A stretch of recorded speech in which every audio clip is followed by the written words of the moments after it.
大家好，我哋係少女時代我1號少女 Max，我係2號少女 Indomie，我係3號少女 Henry，我係年紀最大嘅4號少女阿達 Kido。我哋少女時代好希望透過棟篤笑同埋喜劇嘅表演，將歡樂帶俾自己身邊嘅人同埋香港嘅唔同朋友。我哋好希望咧可以有一個300人嘅 show， 真係同大家一齊分享呢個棟篤笑嘅快樂。我哋諗咗好多橋㗎，同埋我哋其實對上個唔係呢個星期啦，我哋都開咗場自己喺旺角嘅一個小型嘅 show，咁就叫咗我哋啲朋友過嚟參加，咁睇睇嘅。係啦，咁嚟緊我哋都會 keep 住去搞一啲類似上次舉行嘅個聚會啦，咁我哋都係當 open mic，同埋俾我哋去試下一啲我哋新嘅笑話，又或者嚟緊我哋可能真係會上台表演嘅笑話，咁就務求令到自己啲笑話可以中 point 啲啦。其實真係諗咗好耐嘅呢個名，其實因為好影響我哋日後發展嘅，我哋都用咗3個鐘係嘛，3個鐘頭去諗嘅。咁我哋都諗咗成幾多個啊？幾百個入邊個選擇入邊，我哋就揀咗少女時代。因為最主要係因為我哋4個入邊係冇女啊嘛，咁我哋就想有個女嘅元素喺入邊，所以其中就係叫少女時代。咁都有其他嘅其他嘅名喺度嘅，有試過有諗過少林寺啊，有個少字喺度啊，咁關少字嘅喺度，我哋都會有諗過嘅。咁但係少女時代啊，比起其他嘅名應該唔係，我哋翻去我哋本身嗰個夢想就係我哋希望喺人生嘅旅途上啦，即係大家喺呢個時代都可以開心，所以又夾到我哋嗰個目標啊夢想，所以就揀咗呢個名啦。故事嘅取材，我諗我哋4個之間都有唔同嘅取材位啦。咁譬如阿 Matt 咁啦，佢就自己多數會 make fun of 佢自己嘅頭啦，喺佢哋自己頭髮啊、自己身形啊，甚至喺自己工作嘅地方去揾一啲唔同嘅笑位取材啦。咁阿達咧就會係平時會取材嘅位就會係佢屋企人啦、佢老婆啦，係嗰啲我結咗婚，佢哋未結婚，係啊，就係咁。係啦，咁跟住 Henry 咧就會取材喺佢自己做嘢啊、公司啊、職位上面有幾多嘅辛酸位喺度啊嘅一個地方就會用呢啲位嘅取材。而我自己咧就會以一啲唔同嘅文化差異啊、國籍啊呢啲，我會想喺呢個地方取材多少少嘅嘢，令到大家見到或者感受到個辛酸位而笑翻出嚟。嚟緊我哋10月咧就有個畢業 show 啦，嗰度就係真係得5分鐘嘅啫。但係我哋其實由1月份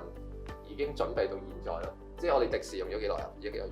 大半年啦，起碼9個月時間係為咗5分鐘去準備。我哋真係好認真嘅。因為其實我哋每次寫啲笑話咧，除咗係即係表演一次出嚟咧，我哋會發現未必咁好個位，或者未必笑聲咁多咧，我哋翻去要再慢慢微調。然後每次就透過啲練習啦，透過無論網上啦，定係或者一啲現場嘅 open mic 啊，就喺度調整。咁所以我哋呢大半年嘅時間就係不斷咁磨靚嗰5分鐘，希望啲觀眾就係有啲位會笑，有啲位會 feel 到我哋有啲 message 想出嘅咁樣樣。其實有一個最主要嘅信息就係我哋當初參加個棟篤笑班嘅時候，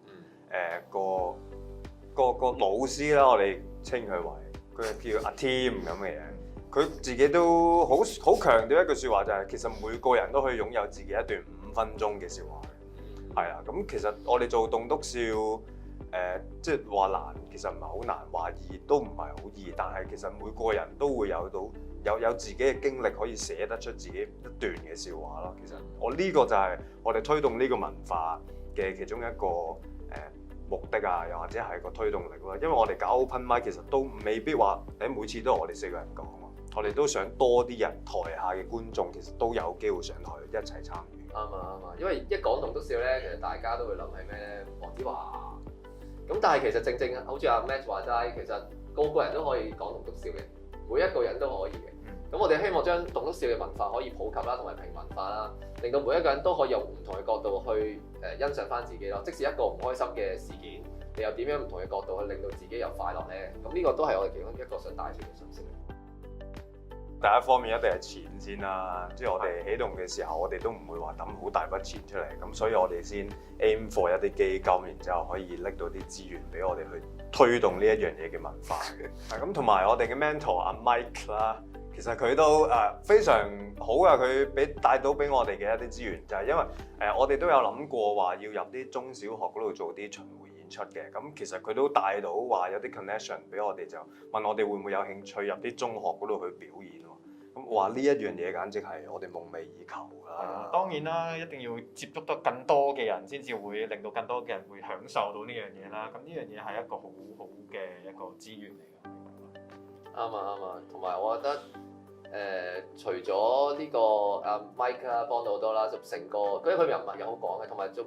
加上成個計劃咧，我哋好多嘅工作人員都好即係支持我哋嘅。咁我覺得呢樣嘢都令到我哋係感到好溫暖咯，同埋我哋其實行呢條路真係都有啲挑戰嘅，但係都即係見到我哋都唔係孤單咯，又都見到同埋好多團隊咧，即係除咗我哋團隊有好多團隊噶嘛，都見到大家都好努力為咗夢想去行咧，其實我哋變咗都會 keep 到嗰種動力咯。我哋都做咗啲即興喜劇嘅，咁其實嚟緊我哋都想